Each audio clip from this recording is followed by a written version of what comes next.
So next layer, రెండో layer crust కింద ఉండేది మ్యాంటల్ అంటారు.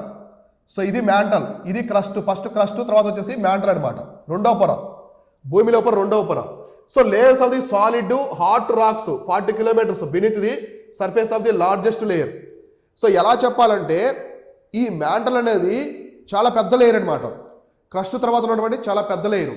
మొత్తం భూమి మీద ఉన్నటువంటి లేయర్స్ మొత్తంలో ఇది చాలా పెద్దది అనమాట. చాలా పెద్దది, ఎక్కువ శాతం కూడా ఉంటుంది. ఎక్కువ శాతం కూడా ఇది ఉంటుంది అనమాట. సో చూద్దాం. సో మనకి హాట్ రాక్ అనమాట. So layers of the solid hot rocks 40 kilometres beneath the surface of the largest layer. So మనకి 40 కిలోమీటర్స్ హాట్ రాక్స్ తర్వాత ఉండే చాలా పెద్ద భాగం అంతా కూడా మ్యాంటల్ కిందే వస్తుంది. సో మ్యాంటల్ కిందే వస్తుంది. ఇందా మనం చెప్పుకున్నట్టుగా ఇది జస్ట్ క్రస్ట్ అయితే ఇది మ్యాంటల్ అనమాట. సో ఇదంతా కూడా మ్యాంటల్. ఇది కోర్ అనమాట. ఇది కోరు. సో ఇంత పెద్దది ఏది మ్యాంటల్ అనేది. సో మ్యాంటల్ ఇంత పెద్దది. దీని యొక్క పై లేయర్ వచ్చేసి అస్తనాస్పీర్ అంటారు. ఇది అస్తనోస్పీరు. ఇక్కడ మనకి లావా మాగ్మా ఉంటుంది. సో దీని మీద తేలియాడుతూ ఉంటుంది. అందుకే నేను చెప్పింది ఇందాక ఈ మ్యాంటల్ మొత్తం అనేది సీమా అనమాట. అంటే సిలికా మెగ్నీషియంతో ఏర్పడుతుంది. సీమా మీద సియాల్ అంటే క్రస్ట్ ఉంది కదా, సిలికాల్ మీద అది తేలియాడుతూ ఉంటుంది ఈ మాగ్మా మీద. అంటే సియాల్ ఫ్లోటింగ్ ఓవర్ సీమా అంటారనమాట. అంటే సీమా మీద సియాల్ తేలియాడుతుందనే ఒక కొటేషన్ ఉంటుంది. ఎగ్జామ్లో అడుగుతుంటారు అది. సో ఇలా చూద్దాము. So between the Mohorovicic and Gutenberg discontinuity అంటే మనకి కోర్కి మ్యాంటల్కి మధ్య ఒక డిస్కంటిన్యూటీ ఉంటుంది. దాన్ని ఏమంటారంటే గుటన్బర్గ్. సో గుటన్బర్గ్ డిస్కంటిన్యూటీ అంటారు. ఇప్పుడు మన క్రస్ట్కి మ్యాంటల్కి మధ్యలో ఉండేది Moho discontinuity. So Moho discontinuity. కాబట్టి మోహో డిస్కంటిన్యూటీకి గుటన్బర్గ్ మధ్యలో ఉండేదే మ్యాంటల్ అనమాట. సో ఇప్పుడు క్లియర్ కదా. క్రస్ట్కి మ్యాంటల్కి మధ్యలో ఏముంది? మోహో డిస్కంటిన్యూటీ ఉంది. కోర్కి మ్యాంటల్కి మూడవ పొర కోర్ అయినటువంటి లోపల ఉండే కోర్కి మ్యాంటల్కి మధ్యలో ఉండే డిస్కంటిన్యూటీ గుటన్బర్గ్ అనమాట. కాబట్టి ఈ మోహో డిస్కంటిన్యూటీకి గుటన్బర్గ్ డిస్కంటిన్యూటీ మధ్యలో ఉండేదే మ్యాంటల్, మిడిల్లో ఉండేదే మ్యాంటల్ అనమాట. ఓకేనా? కాబట్టి ఎగ్జామినేషన్ గుర్తుపెట్టుకోండి ఇవి. సో ఇది వచ్చేసి దేని మధ్య ఉంటుంది? క్రస్ట్కి మ్యాంటల్కి మధ్యలో ఉంటుంది. సో ఇది వచ్చేసి క్రస్ట్ మ్యాంటల్. ఇది వచ్చేసి కోరు, ఇక్కడ మ్యాంటల్ అనమాట. సో మ్యాంటల్కి కోర్కి మధ్యలో ఉంటుంది అనమాట. సో కాబట్టి ఇక్కడ నుంచి ఇదంతా కూడా ఇది మొహో డిస్కంటిన్యూటీ. ఇది వచ్చేసి గుటన్బర్గ్ డిస్కంటిన్యూటీ. ఇదంతా కూడా మ్యాంటలే అనమాట. ఓకేనా? సో అయితే మ్యాంటల్ చాలా పెద్దది, కొన్ని వేల కిలోమీటర్లు విస్తరించింది అనమాట మ్యాంటల్ అనేది. చూడండి. సో ఇది జస్ట్ క్రస్ట్ మాత్రమే. ఇది మొత్తం క్రస్ట్ అయితే ఈ కోర్ వరకు మొత్తం కూడా ఇదంతా కూడా మ్యాంటల్ అనమాట. ఇక్కడ వరకు. సో ఇక్కడ వరకు మ్యాంటల్ అనమాట. కాబట్టి ఈ మ్యాంటల్ అనేది చాలా లేలుగా విభజించారు. మళ్ళీ చాలా పెద్దది కదా. 80% అదే ఉంది. భూమి పొరల్లో ఉండే 3 పొరల్లో 80% అదే ఉందన్నమాట. కాబట్టి మళ్ళీ దాన్ని కొన్ని పొరలుగా సబ్ డివైడ్ చేశారు అనమాట. సో అదేంటంటే ఒకటి వచ్చేసి లిథోస్పియర్ అనమాట. Lithosphere upper most part of the mantle and the crust ridge of the layer. అంటే మనకి క్రస్ట్ కాడి నుంచి ఉన్నటువంటి అప్పర్ మ్యాంటల్ అంటే క్రస్ట్తో అటాచ్ అయ్యింది కదా, క్రస్ట్తో అటాచ్ అయి ఉండే మ్యాంటల్ని లిథోస్పియర్ అంటారు. అంటే జస్ట్ క్రస్ట్ కింద ఉండే భాగమే, అది సాలిడ్గా ఉంటుంది. ఓకేనా? నెక్స్ట్ అస్తనోస్పియర్ అనమాట. ఇది లిథోస్పియరు. ఈ నెక్స్ట్ వచ్చేసి asthenosphere. Software part of the mantle below the lithosphere which is hotter and underneath increased pressure అనమాట. అంటే ఇప్పుడు క్రస్ట్ కింద ఏముంది? అప్పర్ మ్యాంటల్ ఉంది, అది గట్టిగా ఉంటుంది. మళ్ళీ దాన్ని లిథోస్పియర్ అంటారు. లిథోస్పియర్ కింద ఉన్నటువంటి దాన్ని అస్తనోస్పియర్ అంటారు. ఈ అస్తనోస్పియర్ అనేది మొత్తం మాగ్మా ఉంటుంది. మొత్తం వాటర్ లాగా మరిగిపోయేటువంటి ద్రవంలా ఉంటుంది. దాని మీద అంతా తేలియాడుతూ ఉంటుంది అనమాట. కానీ ఆ మూమెంట్స్ మనకి తెలియదు. కాబట్టి అప్పర్ మ్యాంటల్ వచ్చేసి సాలిడ్గా ఉంటుంది, గలపార్థంగా ఉంటుంది. సో లోవర్ మ్యాంటల్ అంటే దానికి అప్పర్ మ్యాంటల్ కింద ఉన్నది అస్తనోస్పియర్, అది మాత్రం మొత్తం వాటర్ మాగ్మా ఉంటుంది. కాబట్టి మనకి అగ్నిపర్వతంలో వచ్చే లావా ఉంది కదా, ఆ లావా మొత్తం కూడా ఇక్కడి నుంచే వస్తుంది అనమాట, అస్తనోస్పియర్ నుంచే వస్తుంది. కాబట్టి అస్తనోస్పియర్ అనేది మాగ్మా ఛాంబర్ అంటారు దీన్ని. So magma chamber. So magma అంతా కూడా ఇక్కడే ఉంటుంది. ఎక్కడ ఉంటుంది? అస్తనోస్పియర్లో ఉంటుంది. ఇది సాఫ్ట్గా ఉంటుంది అనమాట. ఈ యొక్క మ్యాంటల్లో రెండవ భాగం ఇది. మ్యాంటల్లో మొత్తం 3 లేయర్లు కనుక్కున్నాం. మొదటి లిథోస్పియర్, పై భాగం గట్టిగా ఉంటుంది. అంటే ఇప్పుడు ఇదంతా మ్యాంటల్ అనుకోండి, ఇదంతా మ్యాంటల్. సో ఇది పై భాగం అనమాట. ఇది లిథోస్పియర్, ఇది గట్టిగా ఉంటుంది, ఇది క్రస్ట్. సో ఇప్పుడు వచ్చేసి ఇది అస్తనోస్పియర్, ఇదంతా కూడా లిక్విడ్ అనమాట. ఇదంతా కూడా లిక్విడ్గా ఉంటుంది. చూడండి. సో లిక్విడ్గా ఉంటుంది. ఇది అస్తనోస్పియర్ అనమాట. అస్తనోస్పియర్. ఇక్కడ మాగ్మా ఉంటుంది. ఈ మాగ్మా అనేది బయటకు వస్తే లావా అవుతుంది. అగ్నిపర్వతం ద్వారా బయటకు వస్తుంది కదా, అది లావా అవుతుంది అనమాట. Next lower mantle. ఇప్పుడు కింద భాగం ఈ భాగం అనమాట, ఇది lower mantle. So solid material extending all the way to inner earth core అనమాట. ఇది కోర్ వరకు ఉంటుంది, కోర్ వరకు ఉంటుంది అనమాట. ఇలా 3 పొరలుగా డివైడ్ చేశారు మ్యాంటల్ని. సో 3 పొరలుగా మళ్ళీ డివైడ్ చేయడం అయితే జరిగింది దేన్ని, మ్యాంటల్ని. కాబట్టి మ్యాంటల్లో అప్పర్ పోర్షను సాలిడ్గా ఉంటుంది, క్రస్ట్తో అటాచ్ అయి ఉండేది, సాలిడ్గా ఉంటుంది గణపడతాము. దాని కింద మిడిల్లో ఉండే అస్తనోస్ఫియర్ అది మొత్తం మాగ్మా ఉంటుంది. మాగ్మా అంటే ద్రవంలా ఉంటుంది. సో మనకి జావలాగా ఉంటుంది అనమాట. నెక్స్ట్ దాని కింద ఉండేది చివరిలో వచ్చేసి ఏంటి, లోవర్ మ్యాంటల్ అనమాట, చివరి భాగం అంటే కోర్కి అటాచ్ అయి ఉండేది. ఇది మళ్ళీ గట్టిగా ఉంటుంది, మొదటి గట్టిగా ఉంటుంది, చివరిలో గట్టిగా ఉంటుంది, మిడిల్లో మాత్రమే లిక్విడ్గా ఉంటుంది అనమాట, సాఫ్ట్గా ఉంటుంది. లిక్విడ్లో కాదు, కొంచెం సాఫ్ట్గా జావలాగా ఉంటుంది అనమాట. ఓకేనా, అదే మాగ్మా ఉండేది. సో అర్థమైంది కదా, ఈ విధంగా క్లియర్గా చూసుకోండి. ఎగ్జామినేషన్ ప్రకారం ఎక్కువగా అడుగుతూ ఉంటాడు అనమాట. సో కాబట్టి ఇది ఇక్కడ మనం చూసుకుంటే మ్యాప్లో ఇక్కడ ఇమేజ్లో ఇది వచ్చేసి ఇదంతా కూడా అవుటరు. సో ఇదంతా కూడా సాలిడ్గా ఉంటుంది. ఇదంతా మనం చెప్పుకున్నాం చూడండి. ఈ పైన ఇదంతా కూడా క్రస్ట్ అనమాట. ఈ క్రస్ట్ ఇది upper mantle. So upper mantle ఇక్కడ ఒక లేయర్ ఉంటుంది అనమాట. ఇక్కడ నుంచి చూడండి, ఈ మధ్యలో ఉండే చుక్కలు ఇవన్నీ కూడా అస్తనోస్ఫియర్ అనమాట. అస్తనోస్ఫియర్ ఇది మాగ్మా. మళ్ళీ ఇంతవరకు ఉండేది ఇది గట్టిగా ఉంటుంది మళ్ళీ. సో ఇది లోవర్ మ్యాంటల్ గట్టిగా ఉంటుంది, ఇది కోరు. సో ఇది కోర్ అనమాట, ఇది ఇన్నర్ కోరు, ఇది వచ్చేసి అవుటర్ కోర్. కాబట్టి మ్యాంటల్ చాలా పెద్దది. వీటంటిలో కల మ్యాంటల్ అనేది చాలా చాలా పెద్ద అనమాట. సో అయితే మ్యాంటల్కి సంబంధించి మనం ఇంకా చూస్తే మ్యాంటల్ దేంతో ఏర్పడుతుంది. సో ప్రధానంగా మ్యాంటల్ వచ్చేసి సీమా అంటారు. సీమా అంటారు. సీమా అంటే silica magnesium, silica and magnesium అనమాట. సిలికా అండ్ మెగ్నీషియంతో ఈ మ్యాంటల్ అనేది ఏర్పడుతుంది. సో మ్యాంటల్ అనేది సిలికా అండ్ మెగ్నీషియంతో ఏర్పడుతుంది. ఆల్మోస్ట్ మనకి 80% పైనే, భూమి లేయర్లో 80% పైన ఇదే ఉంటుంది అనమాట. కొన్ని వేల కిలోమీటర్లు, 2400 కిలోమీటర్ల లోపలికి ఇదే ఉంటుంది. సో చాలా లోతుగా ఇదే ఉంటుంది అనమాట. మొత్తం పొరల్లో 80% మ్యాంటలే ఉంటుంది. ఇది సీమా అనమాట. కాబట్టి సీమా మీద సియాల్ అనేది తేలుతూ ఉంటుంది. సియాల్ అంటే క్రస్ట్ అనేది తేలుతూ ఉంటుంది అంటారు. ఎందుకంటే అస్తనోస్ఫియర్ ద్రవం కదా, దాని మీద అంతా తేలుతూ ఉంటుంది అని చెప్పేసి పిలుస్తారు. సో ఇది మ్యాంటల్కి సంబంధించింది, భూమి పొరల్లో మ్యాంటల్కి సంబంధించింది. నెక్స్ట్ వచ్చేసి కోర్ అనమాట. కోర్ సో చివరి పొర లోపల, భూమి లోపల ఉండే పొరని కోర్ అంటారు. So made mostly of the metals iron and nickel. దీన్ని నైఫ్ అంటారు. సో నైఫ్ అంటే ఐరన్ అనమాట, iron. So iron and nickel. So iron and నికెల్తో ఏర్పడుతుంది అనమాట, కాబట్టి నైఫ్ అంటారు.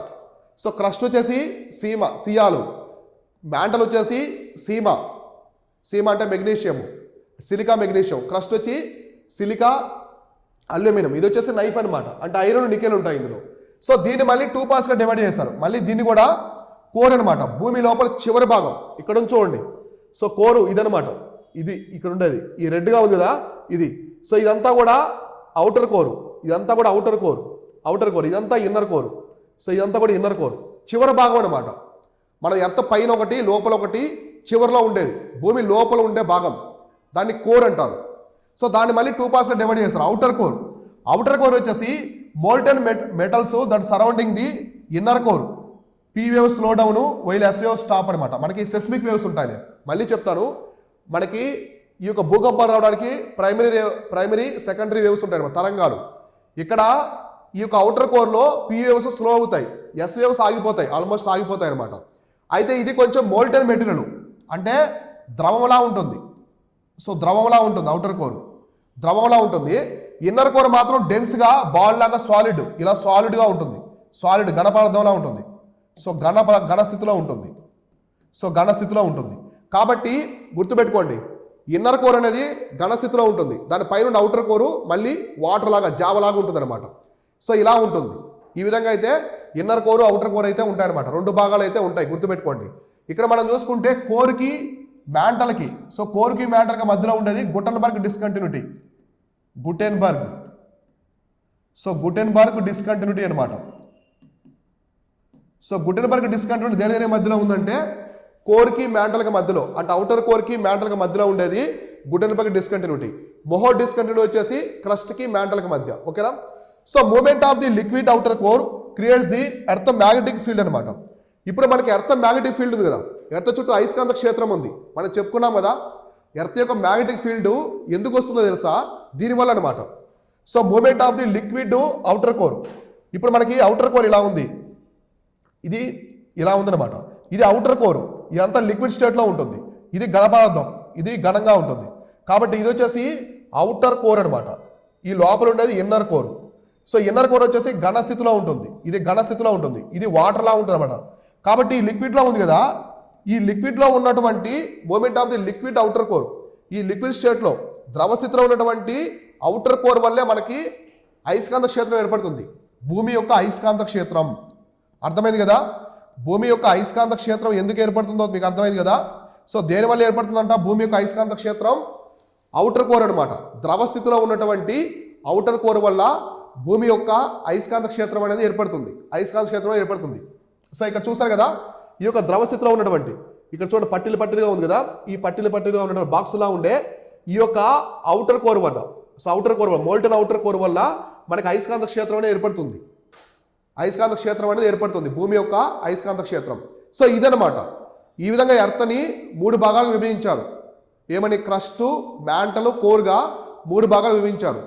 ఇది ఓవరాల్గా ఎర్త్కి సంబంధించినటువంటి పొరలు అనమాట. మనం ఆనియను ఉల్లిగడ్డను ఒలిస్తే ఎలా పొరలుగా ఉంటుందో అలానే ఇక్కడ కూడా ఉల్లిగడ్డ చూడండి, ఎగ్జాక్ట్గా మనకి పై పొర చాలా పల్చగా ఉంటుంది, అది క్రస్ట్. లోపల చాలా దట్టంగా ఉంది కదా, అంతా మ్యాంటల్. చివర్లో రౌండ్గా ఉంటుంది ఉల్లి పొరలో చివర్లో, అది కోర్ అనమాట. సో ఈ విధంగా భూమి 3 పొరలుగా అయితే ప్రధానంగా ఉందన్నమాట. సో అర్థమైంది కదా, క్రస్టు, మ్యాంటలు, కోర్కు సంబంధించి ఎక్కడ మాగ్మా ఉంది, ఏది సాలిడ్ స్టేట్లో ఉంది, ఏది మనకి ఘనపదార్థం అంటే లిక్విడ్ స్టేట్లో ఉంది, ఎటువంటి డిస్కంటిన్యూటీ ఎటువంటివి ఉన్నాయి, మొహో డిస్కంటిన్యూటీ అంటే ఏంటి, కాండ్రాడ్ డిస్కంటిన్యూటీ అంటే ఏంటి, గుటన్బర్గ్ డిస్కంటిన్యూటీ చూసాం కదా. ఇలా భూమి అనేది 3 పొరలుగా అయితే ఉందన్నమాట. సో ఇప్పుడు ఇక్కడ చూడండి, మీకు ఇంకా క్లియర్గా ఈ మ్యాప్లో అయితే చాలా నీట్గా అర్థమవుతుంది. సో ఇప్పుడు మనం చూద్దాం. ఇది ఎర్త్ లోపలికి అనమాట, మనం ఇక్కడ ఉంటాము లోపలికి. సో ఇది ఓషనిక్ క్రస్ట్ అంటే మనకు మహాసముద్రంగా, ఇది కాంటినెంటల్ క్రస్ట్. ఈ రెండింటి మధ్యలో డివైడ్ చేసేయండి కాండ్రాడ్ డిస్కంటిన్యూటీ అనమాట. సో ఓషనిక్ క్రస్ట్ని అలానే ఈ యొక్క కాంటినెంటల్ క్రస్ట్ని డివైడ్ చేసేది ఇదనమాట. ఇప్పుడు లిథోస్ఫియర్, ఇది లిథోస్ఫియర్ అంటే ఇదంతా ఈ 2 కలిపి క్రస్ట్ అనమాట, ఇది crust. So lithosphere, asthenosphere, upper mantle, lower mantle. So ఇంతవరకు వచ్చేసి మ్యాంటల్, ఇదంతా మ్యాంటల్. సో ఇది వచ్చేసి కోర్ అనమాట, ఇది కోరు. అర్థమైంది కదా. సో ఇది కూడా ఇదంతా క్రస్ట్ అనమాట, ఇదంతా క్రస్ట్. సో ఇలా 3 భాగాలుగా ఈ క్రస్ట్ ఒకటి, ఇది 1వ పొర, ఇది 2వ పొర, ఇది 3వ పొర. సో ఇలా డివైడ్ అయింది. ఇప్పుడు మనం చూసుకుంటే ఇందులో oceanic crust, continental crust. Oceanic crust దేనితో ఏర్పడుతుంది? బసాల్ట్ రాక్తో ఏర్పడుతుంది. కాంటినెంటల్ క్రస్ట్ గ్రనైట్ రాక్తో ఏర్పడుతుంది అనమాట. కాబట్టి ఈ క్రస్ట్కి మ్యాంటల్కి మధ్యలో ఉండేది మొహో డిస్కంటిన్యూటీ. సో మొహో డిస్కంటిన్యూటీ గుర్తుపెట్టుకోండి. సో మొహో డిస్కంటిన్యూటీ దేనికి మధ్యలో ఉందంటే ఈ యొక్క మ్యాంటల్కి క్రస్ట్కి మధ్యలో ఉండేది మొహో డిస్కంటిన్యూటీ. సో మనకి లోవర్ మ్యాంటల్కి క్రస్ట్కి మధ్యలో ఉండేది Gutenberg discontinuity. So Gutenberg discontinuity. So ఇలా డిస్కంటిన్యూటీ ఉంటాయి. ఓషన్ క్రస్ట్కి కాంటినెంటల్ క్రస్ట్కి మధ్యలో ఉండేది కాండ్రాడ్ డిస్కంటిన్యూటీ అనమాట. ఇవి ఇంపార్టెంట్ ఎగ్జామినేషన్ పరంగా. అయితే ఇప్పుడు మ్యాంటల్ క్రస్ట్ మనం చూసాము, ocean crust, continental crust, okay వదిలేద్దాం, అదంతా ఘనపదార్థమే. సో ఇప్పుడు మనకి మ్యాంటల్లో ఈ లిథోస్ఫియరు ఘనపదార్థం, ఇది ఘనపదార్థం, ఇది ద్రవ పదార్థం. సో మళ్ళీ ఇది ఘనపదార్థం అనమాట. ఇప్పుడు అస్తనోస్ఫియర్ ఉంది కదా, ఈ అస్తనోస్ఫియర్లో మాగ్మా ఉంటుంది. సో అస్తనోస్ఫియర్లో మాగ్మా ఉంటుంది అనమాట. కాబట్టి మాగ్మా అంతా ఎక్కడ ఉంటుందంటే అస్తనోస్ఫియర్లో ఉంటుంది. అస్తనోస్ఫియర్లో అంటే మనకి లిథోస్ఫియర్ కింద మ్యాంటల్లో ఉండే అస్తనోస్ఫియర్లో 3 లేయర్లు కదా, మ్యాంటల్ 3 లేయర్లు, లిథోస్ఫియరు, అస్తనోస్ఫియరు, అప్పర్ మ్యాంటల్, లోవర్ మ్యాంటల్లా ఉంటాయి. ఈ అప్పర్ మ్యాంటల్లో ఉండే అస్తనోస్ఫియర్లో మాగ్మా ఉంటుంది. అక్కడి నుంచి అది బయటకు వస్తే లావాగా వస్తుంది అనమాట. తర్వాత మనకి upper mantle, lower mantle. So మళ్ళీ అవుటర్ కోర్ ఇదంతా కూడా లిక్విడ్ స్టేట్లో ఉంటుంది. అవుటర్ కోర్ ఇదంతా లిక్విడ్. సో లిక్విడ్, దీనివల్ల మనకి అయస్కాంత క్షేత్రం ఏర్పడుతుంది. భూమి యొక్క అయస్కాంత క్షేత్రం అనేది దీనివల్ల ఏర్పడుతుంది. మళ్ళీ ఇది ఇన్నర్ కోర్ బాల్ లాగా ఉంటుంది, రౌండ్ బాల్ లాగా ఉంటుంది అనమాట. ఇది మళ్ళీ ఘనపదార్థం, ఇది ఘన పదార్థంగా ఉంటుంది. సో సాలిడ్గా ఉంటుంది, లిక్విడ్ ఉంటుంది. ఈ లిక్విడ్ యొక్క అవుటర్ కోర్ వల్లే మనకి అయస్కాంత క్షేత్రం ఏర్పడుతుంది. అవుటర్ కోర్ వల్లే అయస్కాంత క్షేత్రం అనేది ఏర్పడుతుంది అనమాట. సో అర్థమైంది కదా, భూమి యొక్క పొరలు ఎలా ఉన్నాయి, వాటి యొక్క ప్రభావాలు. సో మన మీద ఎటువంటి ప్రభావాలు ఉన్నాయి, ఓషన్ క్రస్ట్ ఎలా ఏర్పడుతుంది, ఏ రాక్తో ఏర్పడుతుంది, కాంటినెంటల్ క్రస్ట్ ఏ రాక్తో ఏర్పడుతుంది, డిస్కంటిన్యూటీ అంటే ఏంటి చూసాం కదా. సో ఇవన్నీ ఎగ్జామినేషన్ పాయింట్ ఆఫ్ వ్యూలో చాలా క్రూషియల్ అనమాట. ఎక్కువగా ఎగ్జామినేషన్ పరంగా అడుగుతూ ఉంటారు. చాలా క్లారిటీ ఇవన్నీ కూడా చూసుకోండి. నెక్స్ట్ క్లాస్లో మనము రాక్స్, శిలలు, మన భూమి మీద ఎటువంటి శిలలు ఏర్పడ్డాయి, ఎన్ని రకాలుగా ఉన్నాయి, సో మనకి పర్వతాలు వీటి గురించి మొత్తం కూడా క్లారిటీగా నెక్స్ట్ క్లాస్లో చూద్దాం.